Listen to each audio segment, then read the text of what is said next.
Azima, tout s'est bien passé? Radon grâce, à peine arrivée à l'hôpital, ta femme a accouché. Oh, elle a fait quoi? Elle a fait quoi? Un garçon. Dieu est grand, un garçon. Tu sais, on a un autre problème. L'enfant a un problème?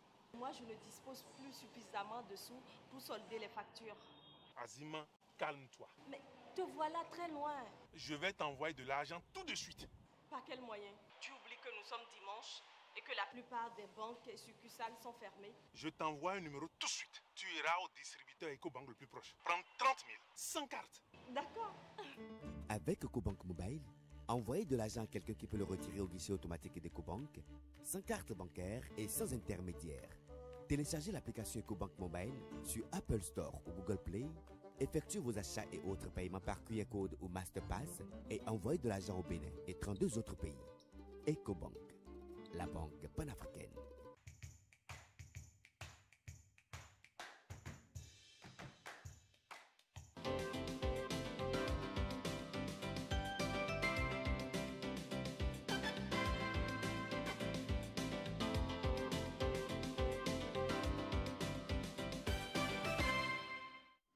Mesdames, Messieurs, bonsoir. Ce qui fait l'actualité, c'est le dossier de construction du siège de l'Assemblée nationale.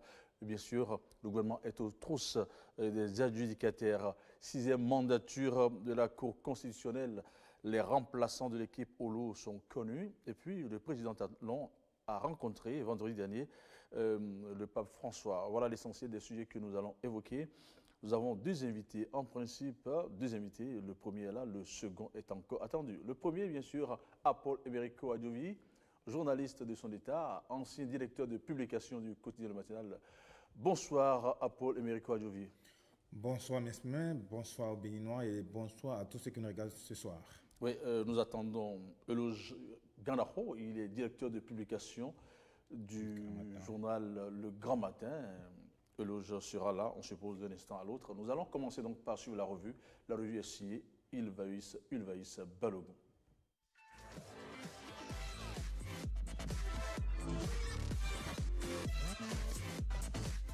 Amis de Club Média 7, bonjour. L'actualité cette semaine, c'est la visite du chef de l'État Patrice Talon au Vatican. Un grand coup diplomatique pour faire taire les rumeurs sur son appartenance à la curie romaine. La Nation affiche en manchette « Visite au Saint-Siège à Rome, Patrice Talon rencontre le pape ce jour ». Selon le journal, le chef de l'État a entamé mercredi 16 mai dernier une visite dans plusieurs capitales européennes. Mais c'est sa visite au Saint-Siège qui est au cœur de toutes les attentions. Le chef de l'État béninois qui effectue sa première visite à la curie romaine rencontre ce vendredi le pape François au cours de son séjour. Il est également annoncé une rencontre avec son homologue italien, le président Sergio Mattarella, au palais de Quirinal à Rome. Le matin renchéri, Vatican, offensive diplomatique sous le nouveau départ, tête à tête entre Talon et le pape François ce jour. Précisant que contrairement aux préjugés que certains lui collent, le président Patrice Talon reste véritablement attaché aux idéaux de l'Église catholique. D'après le potentiel, chez le pape François, Talon honore les catholiques. Dans la même dynamique, Info Plus titre, Patrice Talon affirme sa catholicité au-delà de toute polémique. Ce quotidien poursuit en faisant savoir que les médisants et autres colporteurs de rumeurs du fond de leur laboratoire doivent se remuer les neurones à la recherche d'une intoxication à servir au paisible peuple pour vilipender le chef de l'État Patrice Talon, car ils n'auront plus rien à dire pour embrouiller l'esprit des Béninois sur la catholicité de l'homme. Le challenge plus précis, Urbi et Orbi, Talon signe son catholicisme. Les pharaons, quant à lui, croient savoir que Vatican est la première étape d'une tournée européenne attendue. On apprend avec ce quotidien qu'après l'Italie, Patrice Talon poursuivra sa tournée européenne en début de semaine prochaine en Suisse, où il rencontrera à Berne le président de la Confédération helvétique. Talon se rendra ensuite à Genève pour participer à la conférence internationale sur l'accès aux médicaments et produits médicaux de qualité. Notre temps, le label de conclure, Talon lance l'offensive diplomatique sur l'Europe. Autre sujet à la une des journaux, c'est la désignation des membres de la prochaine mandature de la Cour constitutionnelle. Cour constitutionnelle, les 7 nouveaux sages connus, écrit à la une La Nation. Selon ce quotidien de service public, Marie-Cécile Dedravo Zizindokwe, Sylvain Nouati et André Katari représentent le chef de l'État au sein de la 6e mandature de la Cour constitutionnelle. Les 3 nouveaux de la Cour constitutionnelle choisis par le chef de l'État vont rejoindre les 4 autres représentants du Parlement désignés lundi 14 mai dernier, à savoir Joseph Djogbenou, Razaki Amouda, Sassi Mustafa et Rigobert Azon. La Nation conclut qu'avec la désignation du chef de l'État, les 7 membres de la 6e mandature de la Cour constitutionnelle sont désormais au complet. Le meilleur affiche aussi 6e mandature de la Cour constitutionnelle. Le chef de l'État désigne ses 3 représentants et croit savoir que Djogbenou est toujours grand favori pour la présidence. Fraternité publie alors les propos de Djogbenou. Nous ferons en sorte que la prochaine cour assure entièrement ses prérogatives. Le journal précise qu'il se prononçait en marge du traditionnel point de presse d'après Conseil des ministres et que pour lui, les 7 sages travailleront pas pour servir les hommes, mais la communauté. Photo à l'appui, le Béninois libéré écrit en manchette « Nouvelle cour constitutionnelle, voici le visage des 7 sages ». La Nouvelle Tribune, en ce qui la concerne, préfère publier les CV des 7 membres de la Cour constitutionnelle. Le sulfureux chantier du siège de l'Assemblée nationale est également au menu des quotidiens. Le potentiel écrit en manchette « Gouffre financier dans le scandale. Siège de l'Assemblée nationale, plus d'1 milliard dilapidé par des proches de Yahi. » Le Matin renchérit malversation dans la construction du nouveau siège de l'Assemblée nationale, des millions perçus par le camp Yahi. Nouvelle expression poursuit de façon plus précise « Scandale autour de la construction du nouveau siège de l'Assemblée, la responsabilité de l'ancien président Yahi engagé. » Le matinal va plus loin et affiche à sa une « Construction du nouveau siège de l'Assemblée nationale, les prévaricateurs rendront gorge ». Le journal ajoute la liste des entreprises dont les contrats seront résiliés. Se basant sur le relevé du Conseil des ministres, Fraternité affiche aussi en manchette dossier construction du siège de l'Assemblée nationale, le gouvernement aux trousses des entreprises adjudicataires. Les députés l'ont souhaité et la réaction du gouvernement ne s'est pas fait attendre. Le dossier de construction du siège de l'Assemblée nationale, caractérisé par l'engloutissement de 22 milliards de francs CFA, sera transmis à la justice. Ainsi en a décidé le Conseil des ministres du 16 mai 2018 qui a instruit les ministres concernés de situer les responsabilités des acteurs impliqués dans la mise en œuvre du projet et d'engager des poursuites judiciaires contre les auteurs des malversations constatées. C'est tout pour l'actualité de cette semaine. Ulvaeus Balogun était à la présentation. À dimanche.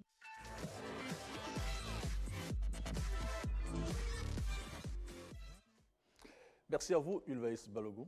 Entre-temps, on nous a rejoint sur ce plateau M. Gadarfo Eloge. Bonsoir, Eloge Gadarfo. Bonsoir. Je viens d'arriver, effectivement. Je présente mes excuses aux téléspectateurs parce que c'est un imprévu, un cas de force majeure. Et en famille, j'ai été obligé de répondre à cela avant d'arriver. Il n'y a pas de raison qui tienne. Eh bien, le président Patrice Talon a donc rencontré le pape François au Vatican. Emerico Adjovi, dites-nous comment apprécier ce coup diplomatique.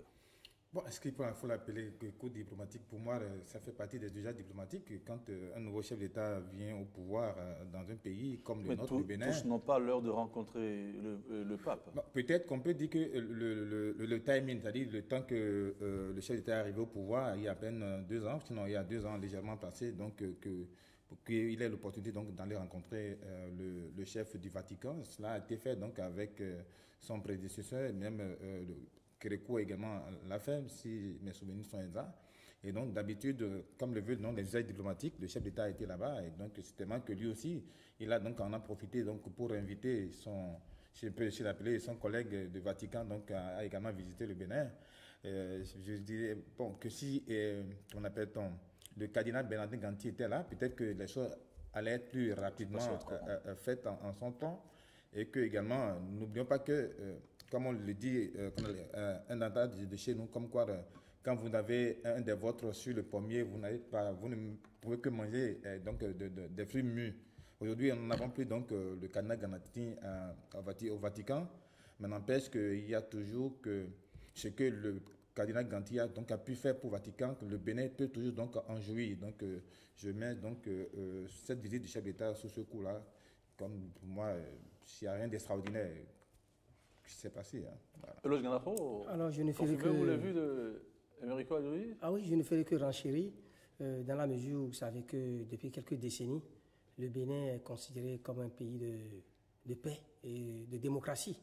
Notre démocratie que nous avons commencé depuis 1990 avec l'avènement avec la conférence nationale des forces vives de la nation et notre constitution, la constitution du 11 décembre 1990 que nous continuons d'appliquer jusque-là, et malgré les faiblesses et quelques limites et insuffisances que nous déplorons, toujours est-il que le Bénin continue d'avancer en la matière. Vous savez très bien que le pape allait au Vatican, n'est-ce pas? Ce n'est pas une question de hasard. On y va, vous savez actuellement que le Vatican, depuis toujours, a travaillé pour la paix en Afrique et dans le monde. Les questions de sécurité, les questions de développement. Et le Bénin, sur qui tous les regards sont tournés, puisque ici on nous a qualifiés de pays modèle de démocratie en Afrique, aujourd'hui, on nous suit de près. On nous suit de près et pendant que certains pensent que le pouvoir qui est là, un pouvoir dictatorial, ça ne va pas, il y a une crise qui n'en finit point et que les dirigeants sont décriés par-ci, par-là. Je crois que cette visite, non seulement une réussite au plan diplomatique, mais cette visite vient apporter de nouveau la preuve que le Vatican n'a pas le même regard sur le Bénin, contrairement à tout ce qui a été dit. Et vous voyez à travers toutes les discussions qui ont été faites là-bas, l'interview que le chef de l'État a donnée, vous voyez que c'est avec sérénité qu'il a montré que son souci, c'est des réformes politiques qui puissent aboutir au bien-être des citoyens. Réussite au plan diplomatique, dites-vous, je reviens un peu sur ce qu'en disent les journaux béninois. Certains disent que c'est un coup diplomatique qu'ils mettent à l'actif du chef de l'État. Certains disent que c'est à l'actif du nonce apostolique, mais d'autres disent que c'est un coup diplomatique papal. Qu'en dites-vous? Ah oui.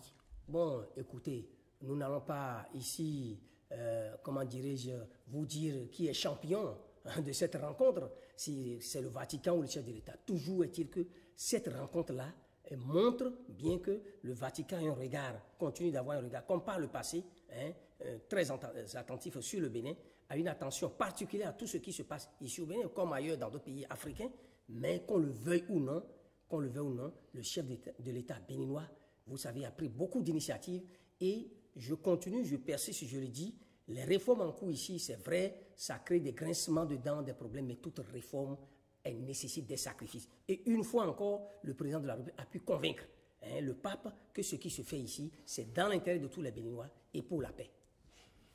À Paul-Americo Adjoui, une visite du président Patrice Talon au Saint-Siège, est-ce que ceci vient confirmer son appartenance à l'Église catholique?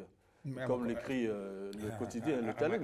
Est-ce qu'on peut proclamer Orbi et Orbi que le président Patrice Talon est chrétien catholique? À ma connaissance, le chef d'État béninois n'a jamais, je ne crois pas l'avoir entendu un jour dire qu'il n'est plus de l'Église catholique. Bien au contraire, il a toujours dit, à chaque fois que l'occasion lui est donnée donc, de faire une interview, qu'il réaffirme son appartenance à l'Église catholique romaine, même si... N'empêche, la rumeur est là. Même si ici, il y a certains de ses compatriotes... écoutez, là, il y va de bonnes guerres qui pensent qu'il serait de l'église de Banamé. Lui, il a toujours dit que, mais écoutez, de par sa position de chef d'État et comme tel que lui impose la Constitution en tant que chef d'État, et donc il a l'obligation de garantir la diversité spirituelle à chaque Béninois. Donc, il revient à chaque Béninois de choisir dans quelle congrégation religieuse il se sent le mieux à l'aise. Et il ne revient pas au chef de l'État de dire que non, telle religion n'est pas bonne ici et là, mais qu'il est là pour tous les Béninois. Et je crois que l'interview qu'il a donnée au thème de cette rencontre avec le chef du Vatican, il a dit que il est là pour permettre à tous les Béninois d'aller dans la religion dans laquelle ils se sentent le mieux à l'aise. Et lui, il doit pouvoir être au-dessus de tout ça parce que c'est quoi? Notre constitution l'a affirmé, réaffirmé. Nous sommes dans un État laïque et tout Béninois de quelque obédience politique ou religieuse qu'on appelle se sentir à l'aise dans la congrégation religieuse qui lui donne l'épanouissement qu'il souhaite.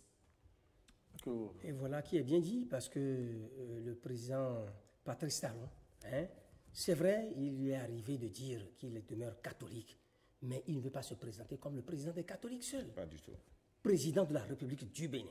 Il est le président de tous les Béninois.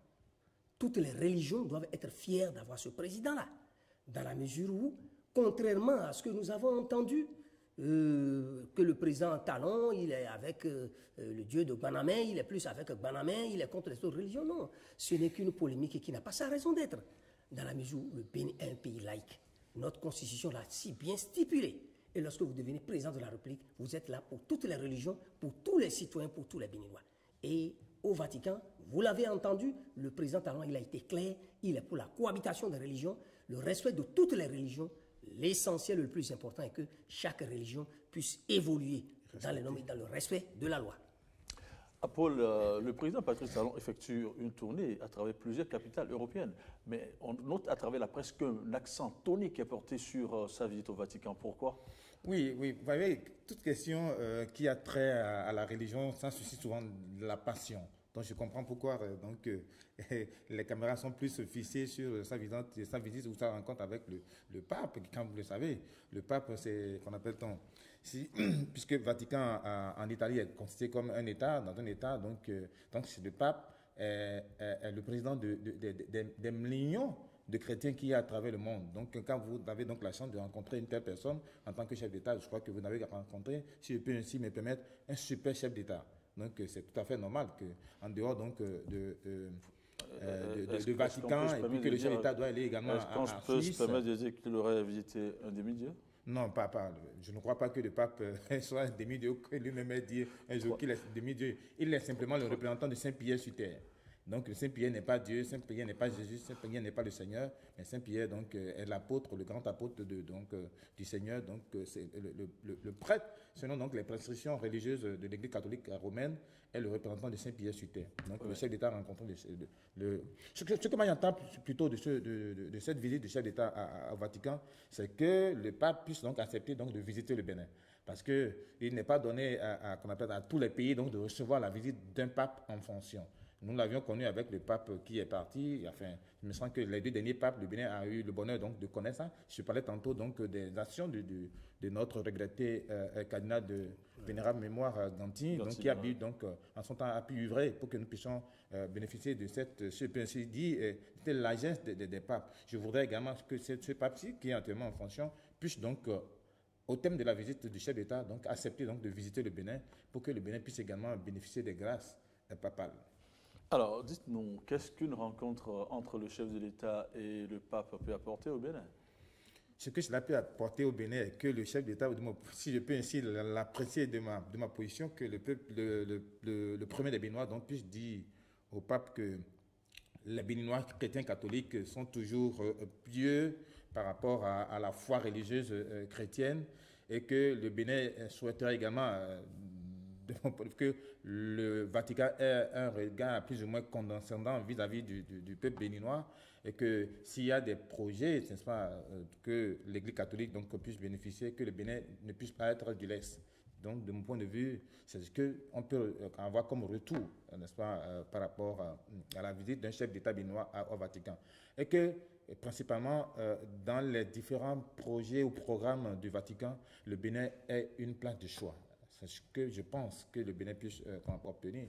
Si d'habitude, quand le président du Bénin, je ne vais pas nommer seulement Patrice Talon, tout président du Bénin fait une visite à l'extérieur, ce que les Béninois attendent souvent, c'est combien il a rapporté en termes de coûts, en termes de finances.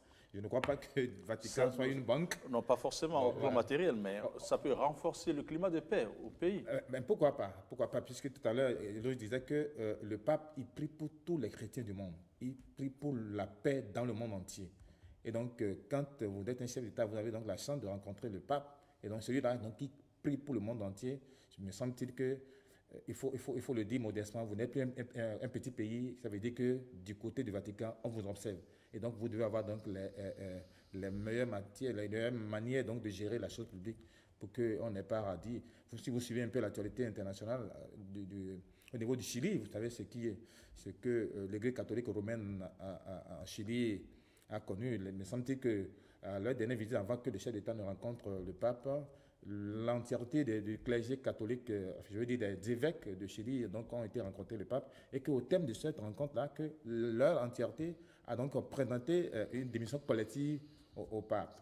Je plaide au ciel que un tel scandale de pédophilie ne clabousse, n'est-ce pas, le clergé catholique béninois pour qu'on en vienne à cette énormité-là. Voyez-vous les problèmes qui se posent avec acuité dans le monde, les problèmes de paix et de sécurité. Vous en savez quelque chose. On en sait quelque chose, mais la guerre en Syrie aujourd'hui et dans bien d'autres pays du monde. Voyez la tension entre la Russie, les États-Unis, où on se défie chaque jour. Ça ne fait pas bien pour le monde. Parce que lorsque ça va péter là-bas, ça va commencer là-bas, ça aura des répercussions, forcément des répercussions dans nos pays, en Afrique.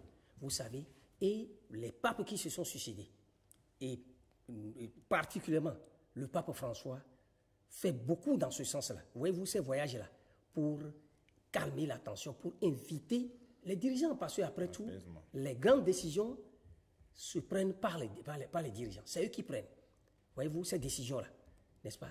La vente des armes, hein, le climat de tension, les conflits dans le monde, ce n'est pas bien pour la paix. Or, la lutte que nous devons faire au quotidien, c'est une lutte pour la paix et le développement de nos États. Or, nous ne pouvons pas atteindre cet objectif, aboutir au développement, tant qu'il n'y a pas la paix dans le monde et tant qu'il n'y a pas la sécurité. Et je pense que c'est des questions très, très importantes. Le chef de l'État béninois en a discuté avec le pape, et je crois que c'est surtout sur ça. Vous dites, mais quelles sont les retombées? Comme Apollo l'a souligné, forcément, lorsqu'un chef d'État africain, un chef d'État béninois va au Vatican, ce n'est pas pour aller, comment dire, négocier des affaires et des investissements. Ce n'est pas nécessairement ça. Mais plus que l'argent, plus que la richesse, c'est la conscience, c'est la paix, la bonne conscience avec laquelle les dirigeants doivent gérer de manière saine les ressources de leur pays et faire en sorte qu'il y ait la paix. Parce que s'il n'y a pas la paix, vous savez que les dirigeants africains, lorsqu'ils arrivent au pouvoir, bon, c'est normal qu'il y ait l'opposition, qu'il y ait des leaders politiques qui pensent autrement, mais si tout cela se passe dans un climat de tension, de conflit, vous voyez, ce n'est pas bien, ça ne rassure pas les populations, ça ne les met pas en sécurité. Donc, toutes ces questions, le pape en a discuté avec le chef d'État béninois, gérées, n'est-ce pas, dans la paix, dans la compréhension, dans l'acceptation des uns et des autres. Et je crois que si tout se passe comme ça, là, notre pays va beaucoup gagner. Plus que l'argent et les milliards, je crois que cette bonne conscience, ce souci de préserver la paix, ça peut nous conduire au développement. Merci.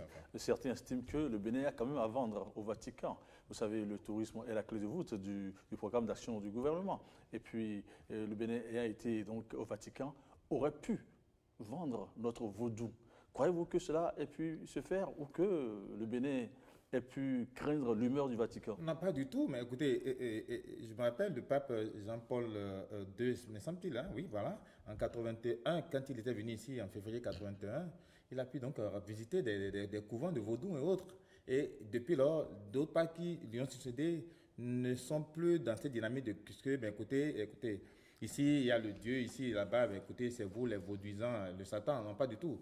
Je sens que nous sommes aujourd'hui dans une globalisation donc, de l'espace mondial et qu'aujourd'hui, au niveau du Vatican, il n'y a plus ce discours comme quoi, ben, écoutez, le vaudou, c'est le diable, mais bien au contraire, et comme je l'ai dit tantôt, nous sommes avant tout un peuple animiste, avant que nous n'ayons les missionnaires donc, qui ont apporté ce qu'on appelle donc l'Église catholique ou d'autres religions révélées. Pour autant, nous n'allons quand même pas abandonner notre culture. C'est notre culture, c'est nous d'abord. Et vous n'êtes pas sans savoir qu'il est souvent dit que les peuples ne se développent qu'à travers leur culture. Ce n'est pas parce que nous sommes dans la catholicité que nous allons donc oublier d'où nous venons. Et de mon point de vue, aujourd'hui que nous sommes dans la globalisation, il faudrait que chaque peuple donc, puisse apporter quelque chose, n'est-ce pas, donc pouvoir donc confronter avec les autres peuples. Et ce que le Bénin peut apporter aujourd'hui, c'est son tourisme qui, j'ai bien dit, peut-être sa culture vauduisante. Donc, le Bénin peut apporter comme élément de tourisme. Pourquoi pas? Oui, et nous sommes en mai, mai 2018. Alors, le cardinal Gantin est décédé il y a 10 ans. 10 ans. En mai, bien sûr, ça fait 10 ans qu'il est décédé. Croyez-vous que ce soit une invitation à dessein ou une pure coïncidence, cette vie du chef de l'État au Vatican? Ah oui, une invitation à dessein, je ne vois pas l'inconvénient. Parce que vu le rôle que le cardinal Bernardin Gantin a joué, n'est-ce pas, entre le Vatican et son propre pays, le Bénin, et pour d'autres pays africains. Il a fait beaucoup, n'est-ce pas? Il est toujours bien d'avoir une mémoire pieuse pour celui-là. D'accord? Cardinal Bernardin Gantier, on ne peut pas l'oublier. Il est immortel, d'accord? Et voyez-vous, ce n'était pas seulement pour faire une place particulière à son pays, mais tout ce qu'il avait fait à l'époque pour consolider les relations entre le Bénin et le Vatican, n'est-ce pas? C'est toujours dans le souci de la paix et du bien-être de tous les Béninois. Parce qu'on ne peut rien faire. Vous avez parlé tout à l'heure du vaudou. Le président béninois, Patrice Talon, n'est pas allé avec le souci de tourisme pour remplir, je ne sais pas, sa valise et bien d'autres d'amulettes ou de statues de vaudou pour aller présenter au Vatican. Non, ce n'est pas nécessairement ça. Comme il a souligné, le Vatican reconnaît aujourd'hui les valeurs de chaque pays. La culture, on ne peut pas s'en séparer. Et le discours aujourd'hui est tout autre chose. Voyez-vous, ils sont d'accord avec notre culture. Chaque pays, on respecte la culture, les valeurs de chaque pays. Le vaudou n'est qu'une partie de notre culture. Il n'y a pas que le vaudou à vendre. Nous avons beaucoup d'autres choses à vendre. Et le Vatican est bien dans cet esprit-là, accepte que, n'est-ce pas, nous fassions la promotion de nos cultures. Je ne veux pas particulièrement insister sur le vaudou. Nous fassions la promotion de nos cultures, mais que tout se passe dans le respect et la crainte de Dieu. Dans le respect et la crainte de Dieu. Parce que je voulais renforcer Eloge pour dire que, vous voyez seulement le cadeau, le présent que le chef des béninois a offert au pape François. C'est une récade, donc, qui est des rois d'Aboumé, qui, donc, de mon point de vue, est une symbolique, n'est-ce pas, de la culture vaudou. Donc, c'est pour vous dire que le peuple, c'est avec joie qu'il a accepté donc, ce président-là. Donc, c'est pour vous dire que le Bénin a apporté beaucoup donc, dans le tourisme international. Certains Béninois craignent que le chef de l'État ou les officiels béninois aient à répondre à des questions liées à l'église Gmanamé, à l'église chrétienne et céleste et à Vaudou, qui sont des pratiques purement béninoises. Mais il n'y a pas de crainte à avoir en la matière. Je disais tantôt que nous sommes dans un monde aujourd'hui globalisant et qu'il faudrait que chaque peuple donc, puisse apporter donc, un élément de sa culture. Et donc, en tant que Béninois, quand vous avez la chance, comme certains parmi nous, donc, de voyager, chaque fois que quand on voit un Béninois, vous vous présentez comme Béninois, la première des choses que les gens vous répondent, ah, vaudouisant. Mais c'est avec fierté que je suis vaudouisant. Parce que je l'ai dit, nous venons de quelque part et nous avons une culture avant que les missionnaires ne viennent ici nous apporter l'église catholique ou les autres religions révélées. Mais pour autant, nous n'allons pas donc jeter notre culture. Et vous dites que nous acceptons. Merci à Paul Émeric Ouadjovi. Deuxième sujet, le dossier de construction du siège de l'Assemblée nationale, encore ce sulfureux dossier. Comment en situer les responsabilités? Mais le Conseil des ministres nous a déjà donc planté le décor. Vous savez, c'est par rapport à ces prérogatives reconnues par la Constitution que le gouvernement a donc demandé donc de faire une communication, ce qui a été fait la semaine dernière à la représentation nationale, et que le Conseil des ministres, j'allais dire, les ministres donc, qui étaient donc, allés présenter cette communication disaient à la fin que, ayant eu un rapport pareil, donc le gouvernement s'est dit que je ne peux pas à mon seul niveau donc, décider. Donc il fallait donc que je me présente au peuple par rapport à ce document que j'ai. Et donc le représentant du peuple, donc des députés, il fallait donc leur présenter ce document, ce qui a été fait. Et le gouvernement donc, a récolté donc, les interventions des uns et des autres. Et le Conseil des ministres donc, a fait le point donc, de ce que les députés ont dit par rapport à ce dossier-là. Et le Conseil des ministres donc, a retenu qu'il va falloir donc, trouver un autre site pour pouvoir donc, construire ce site-là. Et que dans le même temps, là, les Béninois parmi nous qui se sont amusés à prendre une certaine légèreté avec nos fonds publics, il faudra donc leur demander donc, de venir répondre de cela. Ça, on va y venir dans un instant. Mais l'évocation du dossier même à l'Assemblée nationale a déclenché la rogne des députés, ceux de l'opposition y compris. Quelle lecture faites-vous donc de la réaction des députés,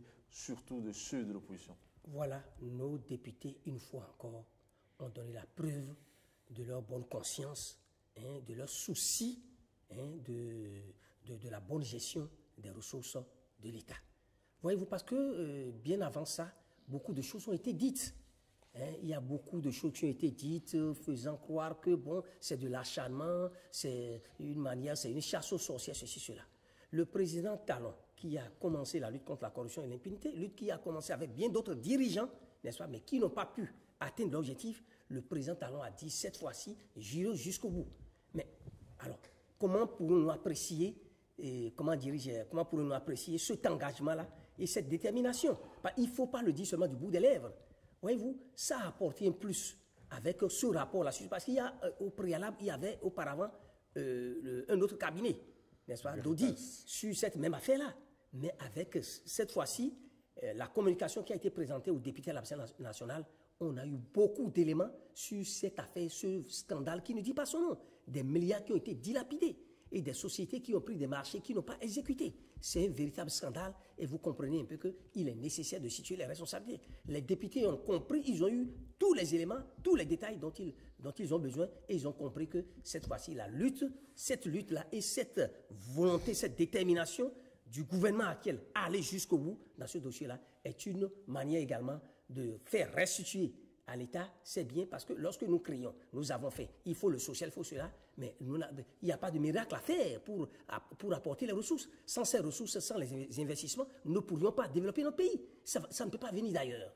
Alors lorsque des milliards du contribuable sont ainsi dilapidés, gaspillés, et les auteurs restent impunis, je crois que ce n'est pas une bonne chose, et les députés l'ont si bien compris qu'ils ont exigé que davantage les responsabilités soient situées, que les auteurs soient punis, mais qu'on fasse en sorte que tous ces milliards dont on parle là soient restitués pour permettre à l'État d'avancer.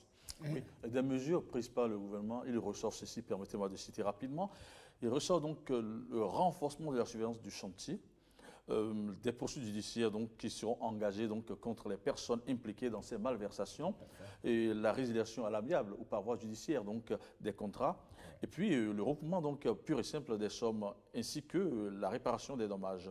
Question, pourquoi renforcer la surveillance sur le chantier alors qu'on tend vers le choix d'un autre site? Mais écoutez, c'est un bâtiment public.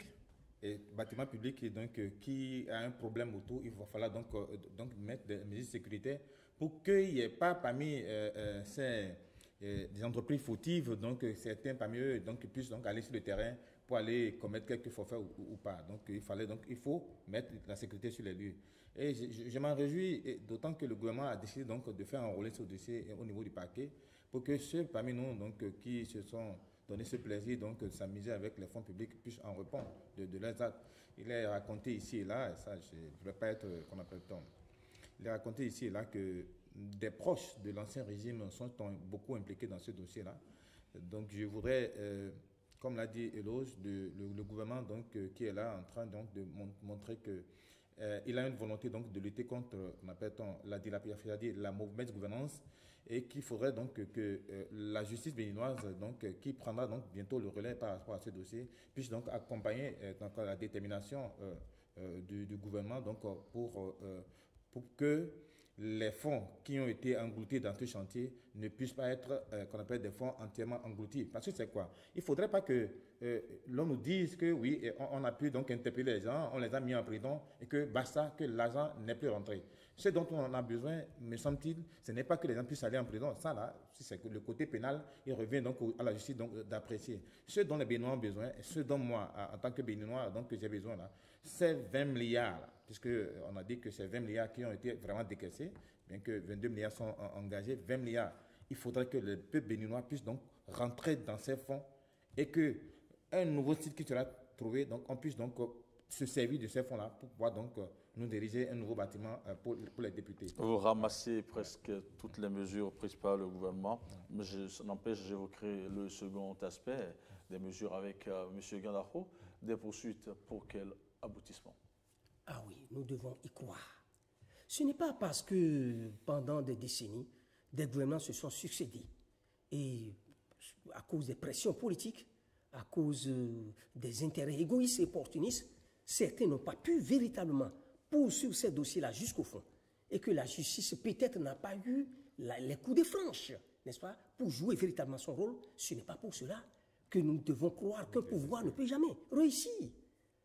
Je dis que c'est une preuve de courage du président de la République et toute l'équipe qui l'entoure aujourd'hui que de vouloir, n'est-ce pas, faire jouer à l'exécutif son rôle et de confier le reste à la justice. J'ai toujours dit que non, cette polémique n'a pas sa raison d'être.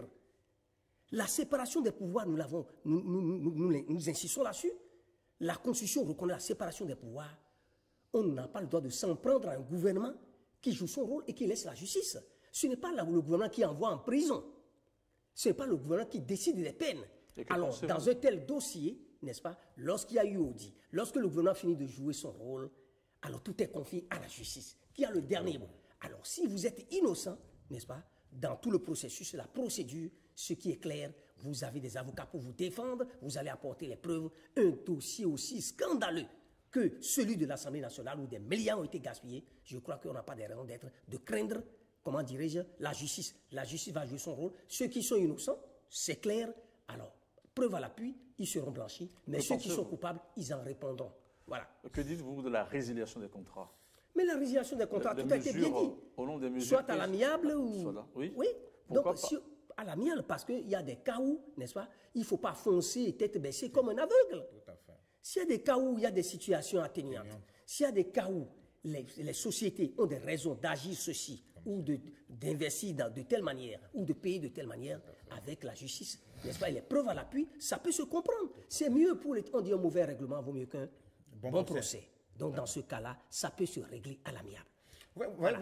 Par rapport au règlement à l'amiable, n'oubliez pas que dans ce dossier, il y a un Marocain qui a donc bénéficié des grosses œuvres et que ce Marocain, me semble-t-il, a fait pratiquement près de 40 mois de prison dans ce dossier-là et qu'à sa sortie, donc, il y a eu une procédure judiciaire qui voudrait qu'aujourd'hui, que l'État béninois paie près de 32 milliards à ce Marocain-là. Est-ce que vous voyez? Donc, c'est une décision de justice. Et donc, qui vaut aujourd'hui exécution. Mais semble-t-il qu'aujourd'hui, le dossier au niveau de l'appel, et que si, je ne sais pas comment est-ce que la justice va pouvoir donc trancher ce dossier définitivement, et que s'il s'avérait que ce jugement de première instance se confirmait en appel, il va falloir donc négocier avec ce Marocain pour que le Bénin ne puisse pas encore, après avoir englouti près de 20 milliards, puisse encore être amené à payer 32 milliards à ce Marocain. Donc, me semble-t-il que c'est la portion négociée à l'amiable que le gouvernement a dit, me semble-t-il que vise cet aspect donc, de ce dossier scandaleux. Oui, au nombre des mesures, il y a le recoupement pur et simple donc, des sous déboursés par l'État et le dédommagement. Croyez-vous qu'on puisse encore entrer en possession de ces 22 milliards dilapidés? Pourquoi nous n'allons pas y croire? Il faut y croire. Monsieur Mesmer, pourquoi nous n'allons pas je veux bien y croire, mais encore faut-il que les opérateurs restent sur place, qu'on leur mette la main dessus. On leur met la main là-dessus, il faut commencer d'abord. D'accord? Il y a ce penseur qui dit qu'il y a quelque chose de pire dans la vie que de n'avoir pas réussi, c'est de n'avoir pas essayé. Tout à fait. Dans la vie, pourquoi dire à quoi bon faire? Ceux qui disent à quoi bon faire, on accepte le risque et on s'engage, n'est-ce pas, quitte à avoir certains résultats. S'il n'y a pas satisfaction, on peut reprendre, n'est-ce pas? Vous tombez, ce n'est pas encore l'échec. Vous vous relevez, vous continuez. Je veux dire par là que l'impunité a eu droit de citer au Bénin.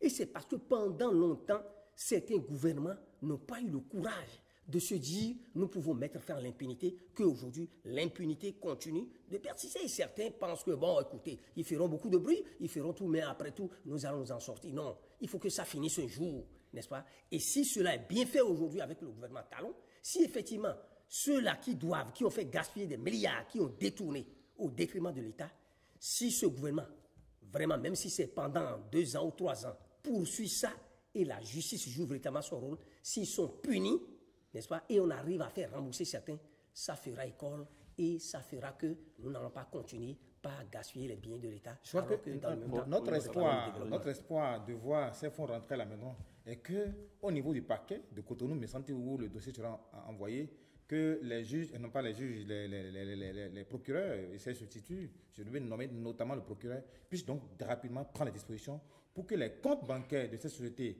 que le relevé du Conseil des ministres a identifié puissent déjà donc être bloqués au niveau des différentes banques. Il faudra donc qu'au niveau du paquet de Cotonou, qu'on prenne des mesures rapides et donc pour écrire aux différentes banques qui sont au Bénin pour qu'on puisse bloquer les fonds, les comptes de cette société. Je crois que ce n'est qu'à ce seul qu'on appelle espoir que nous pouvons donc espérer, puis me répéter, rentrer dans nos fonds. Si on ne le fait pas, mais semble-t-il, comme il a dit quelqu'un, les gens peuvent fuir parce qu'il y a des dossiers, dès lors que c'est évoqué, les personnes qui se sentent coupables et prennent la tangente. Mais je crois que les comptes bancaires ne prendront pas la tangente et quand ils reviennent donc au paquet une fois encore, donc de prendre les mesures rapides pour que nous puissions rentrer dans nos fonds. Troisième sujet, c'est la désignation des représentants du gouvernement à la Cour constitutionnelle. Les représentants du gouvernement sont connus, les 3 sont connus, André Katari, Cécile Dedravo Zizinofoué et Sylvain Mouati. Est-ce que ces noms vous inspirent des commentaires particuliers? Mais quel commentaire particulier? Par rapport à ce dossier, je me dis que, écoutez, notre loi fondamentale a prévu que les membres de notre Cour constitutionnelle donc, soient constitués donc, de 7 personnes. 4 donc désignés par le bureau de l'Assemblée nationale et donc 3 par le chef de l'État. Et me semble-t-il que ces deux entités et donc, de l'ordonnancement de notre République donc, ont joué leur rôle donc, en désignant leurs représentants. Le chef d'État a désigné ces 3 représentants, la personne, comme vous l'avez dit tantôt, de Sylvain Mouati, qui est un magistrat, nous l'avons vu ici à l'œuvre, et Mme Cécile de Dravo Zizokwe, qui est un docteur en droit public, et puis André Katari, qui est donc un agronome, me semble-t-il, et donc qui est désigné en tant que personnalité.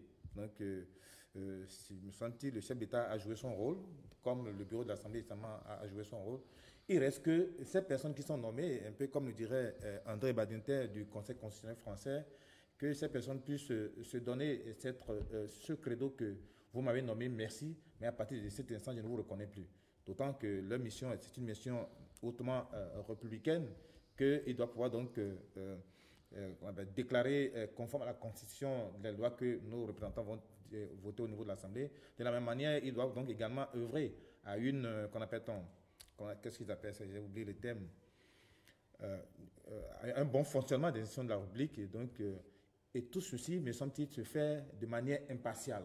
Donc, vous ne devez pas regarder celui qui vous a nommé parce que il y a un dossier qui a trait à cette personne qu'on vous a soumis et que parce que la personne vous a nommé, donc vous allez pouvoir voir dedans, comme on le dit chez nous. Non, vous êtes dès un instant au service de la République, donc vous devez travailler dans une certaine impartialité et dans une certaine indépendance. Et c'est à l'œuvre qu'on connaît l'artisan. Donc, attendons que d'ici le 8 juin, puis je me sens que c'est la date où ils vont prêter serment, c'est la date de la fin de la mandature actuelle.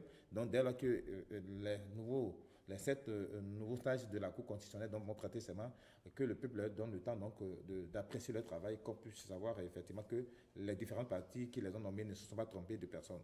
Que dire donc de la maîtrise des connaissances, des expériences donc, de ces personnes? Monsieur Adisso, il y en a qui sont satisfaits, il y en a qui ne sont pas satisfaits. C'est de leur droit. Nous sommes dans une république, un État démocratique, et chaque citoyen a la liberté d'expression, de dire ce qu'il pense. C'est une bonne chose. Qu'il y ait des satisfaits, qu'il y ait des insatisfaits, tout cela c'est normal. Mais ce qu'il faut retenir est que jusqu'à présent, personne n'a dit que ceux-là ont été désignés en violation de la loi. Parce que la Constitution fixe, il y a la disposition de la Constitution qui dit les conditions dans lesquelles on doit désigner. Donc, tout est fait dans le respect de la loi. Ça, c'est clair là-dessus. Même ceux qui sont insatisfaits n'ont jamais dit que c'est en violation de la loi. Donc, c'est fait. Ils ont été désignés, ces 7-là, que leur tête plaise à X ou Y. On est d'accord que tout a été fait dans le respect de la loi. C'est le plus important. La deuxième chose, c'est qu'il y a des compétences. Je n'ai pas entendu ceux qui sont insatisfaits dire que les 7 qui ont été désignés là, vraiment, ils sont incompétents. Non, il y a des compétences. C'est l'essentiel, il y a des compétences.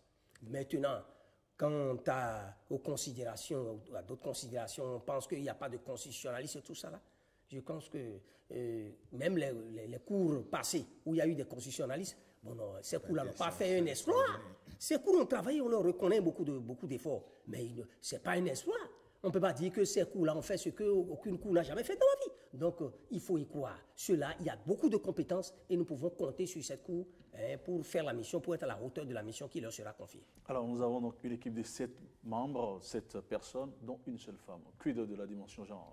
Oui, vraiment, c'est moi, j'avoue que c'est sur ce point-là que je suis resté sur ma soif, d'autant que quand je regarde les 4 personnes désignées par le bureau de l'Assemblée nationale, et quand je me rappelle que cette Assemblée qui est là maintenant, notamment son président, donc, a organisé récemment un colloque sur donc, la représentativité des femmes au niveau des instances de décision du pays, et que je me dis, c'est une occasion rêvée donc, que le bureau de l'Assemblée, et notamment son président, a donc, pour pouvoir donc, prouver le fait qu'il a ce souci-là donc, de représentativité des femmes, et que parmi les 4 que ce bureau a désigné, il n'y a aucune femme.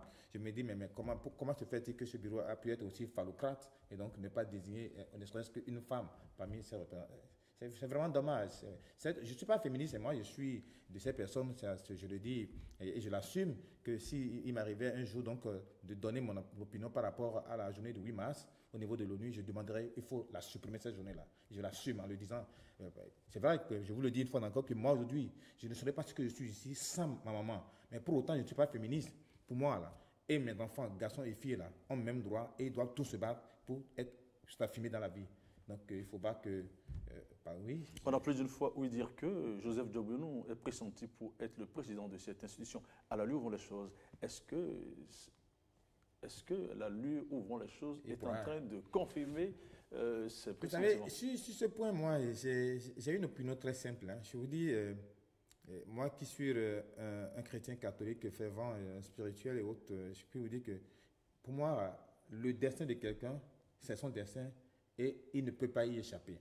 Si c'est le destin de Joseph Diogbenou de connaître cette trajectoire dans sa vie professionnelle, là, on ne peut rien contre, il sera le président de la Cour constitutionnelle parce que c'est son destin. On ne peut rien contre. Et comme l'a dit Eloge, personne jusqu'à présent n'a dénié à Joseph son profil intellectuel. Et donc, si les 6 autres membres de la Cour trouvent que Joseph Diogbenou est la personne à même de pouvoir donc les présider, mais libre à eux donc de lui porter son suffrage pour qu'il soit le président de la Cour constitutionnelle. Oui, Joseph Diogbenou était pressenti pour être désigné par le gouvernement, mais finalement c'est l'Assemblée qui l'a désigné. Est-ce pour renforcer ses chances à la présidence de l'institution? Ça ne pose aucun problème. Je ne vois pas quel est le problème. Ça ne pose aucun problème. C'est arrivé ici une fois avec, je crois, c'est Conception Aouensou, qui était ministre de l'Éducation. Est-ce pour renforcer ses chances d'accession à la présidence? Écoute, chaque pouvoir a son objectif. Même si c'est un arrangement, comme certains le disent, ce n'est pas un drame. Même si c'est un arrangement que le gouvernement et l'Assemblée, je crois que ça ne viole pas la loi. Moi, je serais d'accord avec ceux qui crient et ceux qui, comment dirais-je, critiquent. Dans ce sens-là, je serais d'accord avec eux si c'est fait en violation de la loi. Est-ce que la désignation de Diogbenou, aujourd'hui par l'Assemblée nationale, s'est fait en violation des dispositions de la Constitution? Pas du tout. Pas du tout. Donc, moi, je pense que c'est tout le reste, qu'il soit proche du président de la République ou ceci, cela, comme Apo l'a souligné tout à l'heure, nous devons insister sur la conscience des 700 qui sont désignés. Dès que vous allez à la Cour, vous n'êtes plus redevable de ceux qui vous ont désigné. Ils doivent savoir que c'est une mission lourde et qu'ils doivent répondre également aux populations au cas où ils vont faillir. Donc, je pense que nous n'avons pas de leçons à leur donner ici. Eux-mêmes, ils savent que là où ils sont aujourd'hui, on les appelle les 7 sages. Sortie politique du président de la Renaissance du Bénin, El Soglo. Nicéphore Soglo voit à travers la crise au sein de ce parti des mains étrangères. De quoi parle-t-il? Non, vous voyez, par rapport au président d'honneur de la RB, moi, je suis totalement... Qu'est-ce que je peux dire?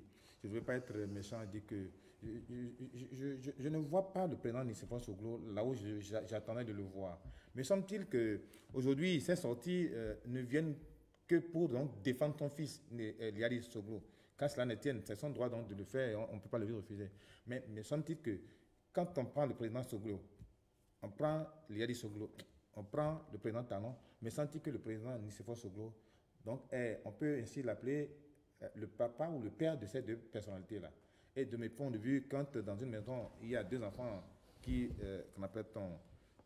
s'embrouillent un peu, me semble que le rôle du papa, donc, c'est pas de prendre une position, mais de pouvoir donc travailler à concilier la position. Mais malheureusement, je trouve que le président Soglo ne joue pas ce rôle-là. Et ça me fait vraiment un pincement au cœur. Et je voudrais, s'il m'écoute, je voulais lui demander de ramener la balle à terre, parce qu'il ne faudrait pas, par rapport à son âge, par rapport au rôle qu'il a joué dans ce pays-là, qu'il en vienne à ce qu'il y ait des Béninois qui, pour parler de façon qu'on appelle terre à terre, lui verse sa figure par terre. Parce que c'est quoi? Vous n'êtes pas sans savoir que juste après sa sortie le jeudi dernier, le samedi, il me semble hier, les sages notables de la Renaissance du Bénin, du plateau d'Amoumé, ont fait une sortie donc, pour qu'on appelle dénoncer cette sortie du président Soglo.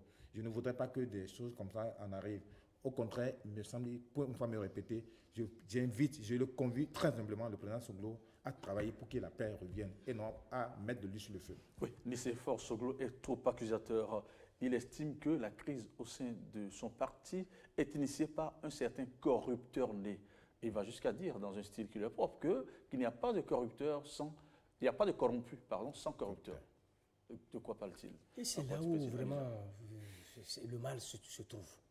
Je crois que Nicéphore Soglo, nous continuons de respecter cet ancien président avec tout le respect que nous nous devons, d'accord, nous pensons que, au lieu d'être nostalgique de ce passé-là, de cet échec aux élections de 1996, il devrait plutôt s'en réjouir.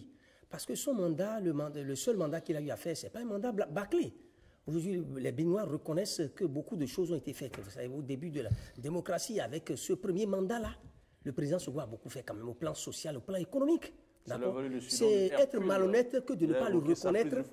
C'est être malhonnête que de ne pas le reconnaître vraiment ces efforts qui ont été faits quand même au Bénin ici. Nous saluons vraiment ce mandat-là. La gestion du président Senghor a été saluée par beaucoup d'autres. Et moi, je pense qu'il devrait en être satisfait. Parce que la réussite n'est pas fonction du nombre de mandats. Ce n'est pas parce qu'il aura fait forcément 2 mandats qu'il aura réussi. Et j'ai dit récemment lors d'une émission qu'on a eu des présidents d'Afrique, Julius Nyerere, Nelson Mandela, qui sont partis avec le seul mandat. N'est-ce pas? Les populations en voulaient encore et ont insisté pour qu'ils reviennent. Mais ils ont dit non. Donc ce n'est pas forcément parce qu'on fait 2 mandats. Même si on vous a empêché de faire un second mandat, ce n'est pas un problème. Et je crois que le fait de faire des procès tout le temps, vous ne répondez pas assez à ma question. À quoi fait-il allusion? Il dit que la crise serait initiée par un certain corrupteur né. À quoi fait-il allusion? Il fait allusion. Il fait allusion. Qui peut répondre de cela?